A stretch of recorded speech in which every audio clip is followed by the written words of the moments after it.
Bienvenue sur Africa 24 dans cette nouvelle édition du QG Weekend. Voici les titres de l'actualité. Au Mali, nouveau report du procès du général Amadou Aya Sanogo. La reprise des audiences est fixée au lundi 5 décembre suite à des contestations de la part des deux parties. L'Afrique fait face au déficit énergétique. Les obstacles à une bonne utilisation du potentiel énergétique de l'Afrique sont nombreux. Les détails dans cette édition. Le continent africain est désormais le deuxième au monde qui attire le plus d'investisseurs. Les investissements directs étrangers ont atteint le montant record de 60 milliards de dollars. Au Mali, le procès du général Amadou Aya Sanogo, auteur du coup d'État de 2012, a été une nouvelle fois ajourné. Déjà suspendu pendant 48 heures, la reprise était prévue ce vendredi 2 décembre, mais les avocats des deux parties ont jugé les mesures de sécurité insuffisantes. Ce procès, ouvert depuis le 30 novembre et attendu par les populations, peine à débuter. Reportage de Mokhtar Bari. Au Mali, le procès des 21 bérets rouges disparus en 2012 a une fois de plus été reporté au lundi 5 décembre 2016. Ouvert le 30 novembre 2016 puis renvoyé au 2 décembre, le procès a tout simplement été boudé par les avocats de la défense et des parties civiles. Raison évoquée, les conditions de sécurité jugées trop sévères par la défense. Les avocats de la défense souhaitent faire usage de leur téléphone et autres outils technologiques leur permettant de défendre leurs clients, ce qui a tout simplement été interdit par les autorités judiciaires. La décision prise par la cour d'assises de suspendre les débats jusqu'à lundi est une sage décision. Nous ne sommes pas à l'âge de la pierre taillée, nous sommes à l'époque moderne, au XXIe siècle. Et ce qui pouvait se régler autrefois avec le papier et le bic se règle aujourd'hui avec le smartphone. À 300 km de Bamako, nous ne pouvons pas transporter tous nos codes. Nous regardons Google, nous regardons d'autres sites pour en extraire les textes de loi, les jurisprudences, afin d'affronter notre adversaire qu'est le parquet. La partie civile, par solidarité avec les confrères de la défense, a aussi boudé la salle d'audience. Même si les familles des victimes déplorent ce deuxième renvoi, leurs avocats restent optimistes. Nous sommes quand même confiants. Nous sommes confiants parce que nous savons qu'au-delà des exceptions sur lesquelles la Cour tranchera, nous savons que ce procès doit se tenir. Et il y va de la crédibilité de notre justice. Le procès qui s'est ouvert le mercredi 30 novembre devra faire la lumière sur la disparition des 21 bérets rouges de l'armée malienne lors des contre-coups d'État de Kati et à Bamako le 30 avril et le 1er mai 2012. Au deuxième jour du procès, les inconditionnels du général Sanogo se font de plus en plus entendre au palais de justice, chose qui inquiète la partie civile. Cette dernière craint pour la sécurité des familles des victimes et des témoins.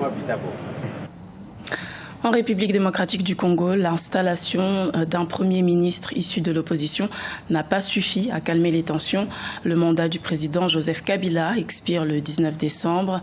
Le désaccord persistant entre le pouvoir et le rassemblement de l'opposition, qui n'a pas pris part à la signature de l'accord du 18 octobre, engendre des inquiétudes au sein de la population. Reportage de Jacques Mboka commenté par Siamlo Victoria CG. En République démocratique du Congo, le 19 décembre est une date au cœur des débats dans les états-majors des partis politiques et de la société civile. Cette date consacre la fin du second et dernier mandat constitutionnel du président Joseph Kabila.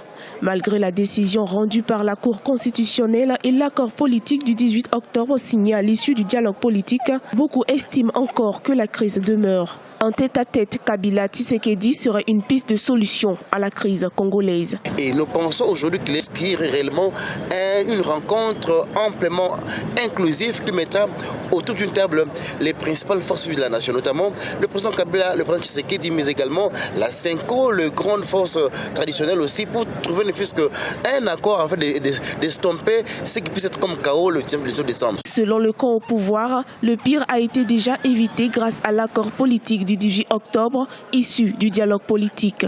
Cependant, l'on reconnaît la nécessité de dialogue avec le rassemblement des forces politiques et sociales acquises au changement dirigé par Étienne Tshisekedi. Avec le dialogue qui s'est déroulé, je crois qu'on a balisé ce qui devait se passer. Et que, comme vous le savez, aucun Congolais voudrait que ce pays soit en feu, en flamme. Est-ce qu'il n'y a pas moyen de trouver une solution? Et le dialogue dans la formule africaine, souvent, on trouve toujours des solutions. Donc, une solution sera trouvée. Dans la recherche de solutions à la crise congolaise, le rassemblement a soumis à la CENCO un mémorandum dans lequel il ne s'oppose plus au maintien à son poste du président Joseph Kabila pendant la transition. En revanche, il demande l'organisation de la présidentielle d'ici fin 2017. Selon certaines sources sous l'anonymat, une rencontre Kabila-Tshisekedi serait en préparation sous la médiation du président angolais Eduardo dos Santos. L'Afrique est plus que jamais confrontée au défi de l'accès à l'énergie sur le continent. 2 Africains sur 3 n'auraient pas accès à des sources d'énergie modernes et fiables. La demande en énergie est considérable et nécessiterait plus de 3 000 milliards de dollars d'ici 2035. Diaranjai et Graziella Chakunte. Le déficit énergétique ralentit la croissance des économies africaines.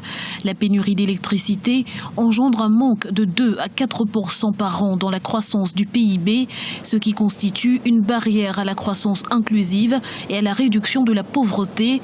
Sans changement majeur, une grande partie de la population du continent sera encore sans électricité en 2030. L'électrification est ainsi devenue le mot d'ordre. À ce jour, l'Afrique, pourtant une des régions les plus ensoleillées du monde, ne tire que 2% de son énergie du solaire, mais l'effondrement récent du prix des équipements a rendu encore moins coûteux l'accès au solaire. Conséquence, le coût des projets a chuté de plus de 60% depuis 2012. Encore très limitée, la capacité photovoltaïque en Afrique a néanmoins augmenté de plus de 800 MW en 2014, soit 2 fois sa capacité cumulée de l'époque, puis de 750 MW en 2015. L'Agence internationale pour les énergies renouvelables estime que le continent pourrait disposer de plus de 70 000 MW de capacité photovoltaïque à l'horizon 2030.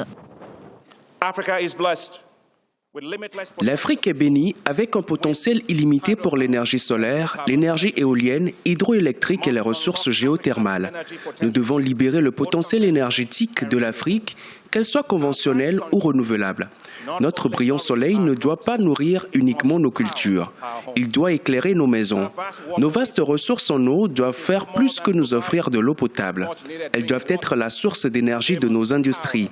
Libérer le potentiel énorme en énergie de l'Afrique pour l'Afrique sera une priorité de la Banque. Avec plus de 600 millions de personnes et un besoin en énergie plus croissant, l'Afrique est plus que jamais vulnérable en termes d'accès à l'énergie. Qualifié de plus important projet hydroélectrique dans le monde, Grand Inga sur le fleuve Congo en République démocratique du Congo, d'une capacité de 40 000 MW, doit non seulement couvrir la demande électrique nationale, mais au-delà approvisionner une bonne partie du continent. La solution doit donc être régionale. En attendant, les projets de moindre dimension ou mini-centrales se multiplient ici et là sur le continent, sans doute la meilleure alternative aux difficultés de l'intégration régionale. Les pays africains font des efforts, mais ces efforts aujourd'hui, du fait de la démographie galopante, ces efforts sont limités. Prenez par exemple un projet d'un barrage.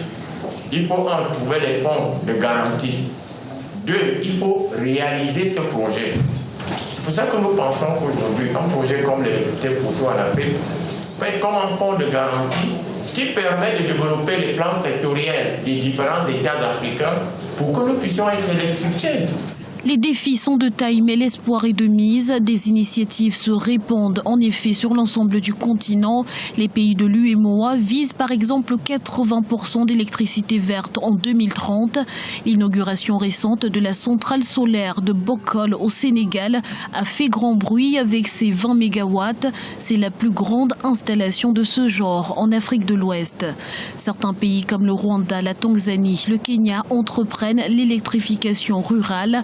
Cela passe par des kits associant des petits panneaux solaires pour alimenter quelques appareils domestiques ou des mini-réseaux. Le continent bénéficie de ressources considérables, de l'éolienne, du solaire et de l'hydroélectricité un peu partout et de la géothermie. De grandes centrales de plusieurs dizaines ou de centaines de mégawatts se développent. Une cohorte de pays affiche des objectifs volontaristes en matière d'électricité renouvelable à l'horizon 2020. Investir en Afrique est justement la raison de la tenue du Forum africain d'investissement et des affaires qui débute ce samedi 3 décembre à Alger, en Algérie. Africa 24 vous propose une émission spéciale consacrée à ce forum ce samedi 3 décembre à suivre en direct sur notre antenne à partir de 14h GMT. L'Afrique est désormais le continent qui attire le plus d'investisseurs après l'Amérique du Nord. La hausse des investissements et l'industrialisation croissante devraient permettre au continent africain de faire reculer la pauvreté et de créer des emplois. Notons que les investissements directs étrangers sont désormais 5 fois plus importants qu'en 2000. Richard Tokbe et Corinne Kandem. L'Afrique est désormais la destination de prédilection des investisseurs. 60 milliards de dollars, c'est le montant record qu'ont atteint les investissements directs étrangers en Afrique l'année écoulée, soit 5 fois de plus qu'en 2000. Une performance qui traduit la capacité de nombreux pays africains à maintenir une croissance forte et à vaincre la malédiction des ressources naturelles. Having partnerships is to do business, among ourselves. Nous avons l'intention de faire des partenariats, de faire des affaires entre nous et évidemment un transfert de technologie, des investissements en Afrique et aussi en France. Vous savez, plus vous investissez, plus vous avez de chances de venir à bout de challenges comme la sécurité, le terrorisme. Je pense que le partenariat public-privé est très important car il apportera beaucoup d'opportunités pour les Français et les Africains. C'est un marché immense. Nous pouvons vendre nos marchandises ici et ils peuvent faire pareil chez nous. Et je pense que cela créera une très bonne activité transformationnelle.